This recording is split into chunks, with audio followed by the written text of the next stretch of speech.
Hello everyone, civil सेवा में आप सबका स्वागत है। और आपको पता है कि पीईटी का विज्ञापन आ चुका है और उसी पे हम लोग चर्चा करेंगे क्या क्या आवश्यकता होगी आपको। और पूरा वीडियो देखिएगा और चैनल को सब्सक्राइब कर लीजिए क्योंकि जीके का और जीए का कंप्लीट कोर्स चल रहा है। और प्लस अगर इससे रिलेटेड जो स्टैटिक्स के क्वेश्चन आते हैं या फिर ग्राफ के क्वेश्चन आते हैं वो मैं आपको लास्ट में एग्जाम के टाइम में प्रैक्टिस करा दूंगा और डिटेल देखेंगे कि कब एग्जाम है, कब तक फॉर्म भरना है, क्या क्या जरूरतें हैं और क्या सिलेबस है, उसकी बात करेंगे। तो चलिए शुरू करते हैं। 2023 का देखिए पीईटी का आ चुका है। 1 अगस्त से विज्ञापन का वो है और उसी मतलब आज कल से ही फॉर्म का फिलिंग भी शुरू हो गया और 30 तारीख तक फॉर्म भरा जाएगा। लेकिन अगर जरूरत हुई तो संशोधन करके इसे 6 सितंबर तक किया जा सकता है, ठीक है। और प्रिंट आउट आप निकलवा लीजिएगा, ठीक है। प्रिंट आउट आप निकलवा लीजिएगा फॉर्म भरने के बाद। अब मैं आवश्यकता बता देता हूँ कि क्या क्या चीजें हैं। पहले तो मैं बता दे रहा हूँ कि जिन्होंने पुराना दिया होगा उनको पता होगा कि 25 तारीख को रिजल्ट आया था तो 24 तारीख तक वैलिड है, ठीक है। 24 जनवरी तक उनका पीटी वैलिड है। तो मतलब आप मान सकते हैं कि जनवरी के लास्ट तक, अंतिम सप्ताह तक आपका इस वाले का भी रिजल्ट आ जाएगा। मतलब अक्टूबर में एग्जाम होने के चांसेस रहेंगे, ठीक है। अक्टूबर टू नवंबर के फर्स्ट वीक में। तो उम्मीद की जा सकती है कि जल्दी एग्जाम होगा, तो आप लोग तैयारी भी रखिए। और बाकी जीके का अगर आपको चाहिए तो पूरा कंप्लीट कोर्स आपको मैं इस पे करा रहा हूँ, आप जाके उस पे देख लीजिए। अभी एंशियंट हिस्ट्री की पहली वीडियो डाली गई है, सिलेबस के अकॉर्डिंग मैं करा दूंगा पूरे, ठीक है। तो चलते हैं। 24 तारीख को ये है, 24 तारीख हाँ ये निर्धारित हो गया। उसके बाद दूसरा पॉइंट सबसे ज़्यादा है कि फॉर्म रजिस्ट्रेशन जो कैंडिडेट करेंगे उनको फोटो अपलोड करना होगा। नॉर्मल जो फॉर्म है वो कंप्लीट करना होगा और लास्ट में प्रिंट आउट कर लीजिएगा फी पेमेंट के बाद।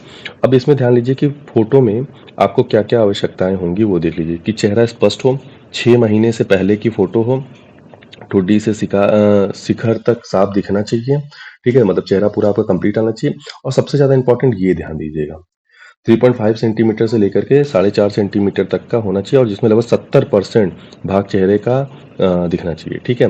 और 50 KB से ज़्यादा नहीं होना चाहिए फोटो। तो ये दो चीज़ इंपॉर्टेंट है।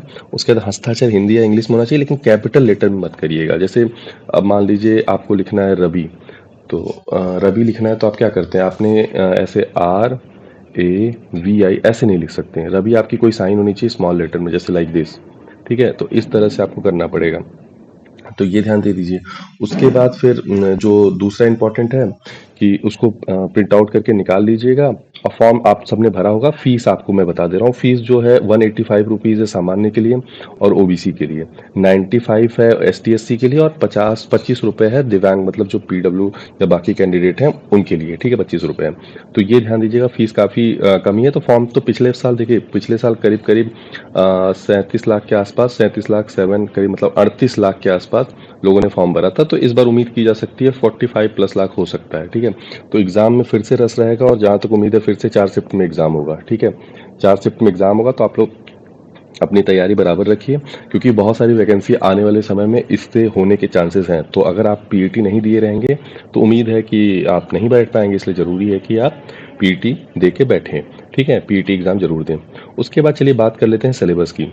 देखिए, इंडियन हिस्ट्री से इंडस वैली सिविलाइजेशन, सिंधु घाटी सभ्यता, वैदिक संस्कृति, बौद्ध धर्म, जैन धर्म, मौर्य साम्राज्य, गुप्त वंश, हर्षवर्धन, राजपूत काल, सल्तनत काल, मुगल सम्राट, मराठा, ब्रिटिश और ब्रिटिश राज, ये पूरा कंप्लीट इंडियन हिस्ट्री है। 5 नंबर का 5 क्वेश्चन आएगा, कुछ भी आ सकता है, ठीक है। इंडियन मूवमेंट, नेशनल मूवमेंट, मतलब ये जो 1900 अरे नहीं माफ कीजिएगा, 1857 के बाद से जो चीज़ें शुरू हुई हैं वो लगभग लगभग इंडियन मूवमेंट में आती हैं, या कह सकते हैं राजा राम मोहन के दौर से ही शुरू हो जाती हैं। और 1947 तक जो भी चीज़ें हुई हैं वो मानी जाएंगी इंडियन। तो 10 क्वेश्चन तो हिस्ट्री से प्रॉपर दिख रहा है। उसके बाद ज्योग्राफी, ज्योग्राफी रिवर हो गई, नदियाँ हो गई, पहाड़ हो गए, पर्वत हो गए, मरुस्थल हो गए, वन हो गए, और इन सब से लेकर के टाइम जोन, इन सब से लेकर के 5 क्वेश्चन आएंगे। इकोनॉमिक्स में देखिए पंचवर्षीय योजना है और सब चीज़ें, हरित क्रांति है, दुग्ध क्रांति है, ये सब 91 में क्या हुआ था, एलपीजी जो रिफॉर्म आया था, एलपीजी, लिबरलाइजेशन, ग्लोबलाइजेशन और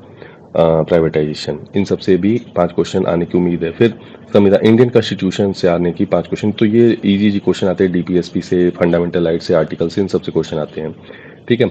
जनरल साइंस से 5 क्वेश्चन आएंगे, ये भी तीनों सेक्शन से हो सकते हैं, मतलब फिजिक्स से हो सकते हैं, रसायन विज्ञान, जीव विज्ञान, और ये इजी आते हैं कि मैं आपको करा दूंगा, ठीक है। एलिमेंट्री मैथ बहुत इजी आते हैं, ठीक है। अगर जो भी बच्चा बेसिक मैथ अगर 10th तक पढ़ा है तो वो दे सकता है। और हाँ, एलिजिबिलिटी मैं बता दूं, 10th पास का कोई भी बच्चा उसके बाद भर सकता है इसमें, ठीक है। उसके बाद जनरल हिंदी का है तो संधि, विलोम, पर्यायवाची, वाक्यांश, लिंग, ये सब है, मतलब इजी है, हिंदी भी बहुत टफ नहीं आता है। इंग्लिश का एक गद्यांश रहता है तो वो भी बहुत ही इजी रहता है, 1-2 क्वेश्चन ग्रामर से रहते हैं, ठीक है। 3 क्वेश्चन रहेंगे आपको गद्यांश से, 2 क्वेश्चन ग्रामर से, ठीक। लॉजिकल रीजनिंग भी इजी आता है, कैलेंडर से, घड़ी से, रैंकिंग से, ये सबसे क्वेश्चन आ जाता है, डिकोडिंग से भी आता है। करंट अफेयर भी इंपॉर्टेंट है क्योंकि 10 क्वेश्चन है करंट अफेयर से और ये बहुत ही इंपॉर्टेंट रोल प्ले करता है। जनरल अवेयरनेस में देख लेते हैं, जनरल भारत के पड़ोसी देश जो है जैसे पाकिस्तान, बांग्लादेश, नेपाल, इन सबसे क्या क्या क्वेश्चन बन सकता है वो आता है। बाउंड्री लाइन किससे सबसे ज़्यादा है, जैसे बांग्लादेश से है, तो ये क्वेश्चन आता है, ठीक है। देश की राजधानी मुद्रा, भारत में क्या क्या स्थिति है, लोकसभा, राज्यसभा, विधानसभा, विधान परिषद में क्या स्थिति है, कैसे है, मतलब कैसे काम कर रहा है, इन सब चीज़ों पे क्वेश्चन बनेंगे, ठीक है। उसके बाद अपठित गद्यांश, ठीक है, 2 आते हैं हिंदी में। फिर ग्राफ से क्वेश्चन आते हैं 2, मतलब 10 नंबर का। फिर आते हैं तालिका से, मतलब जैसे ये सब मैं आपको करा दूंगा, ठीक है, क्योंकि ये बहुत ज़रूरी है और इससे क्वेश्चन हम मतलब 10 नंबर के हैं तो बहुत बड़ा रोल है इनका, ठीक है। तो 10, 10, 20, 10, 30 और 10, 40, 10, 50, 10, 60, 60, 10, 70, 10, 80,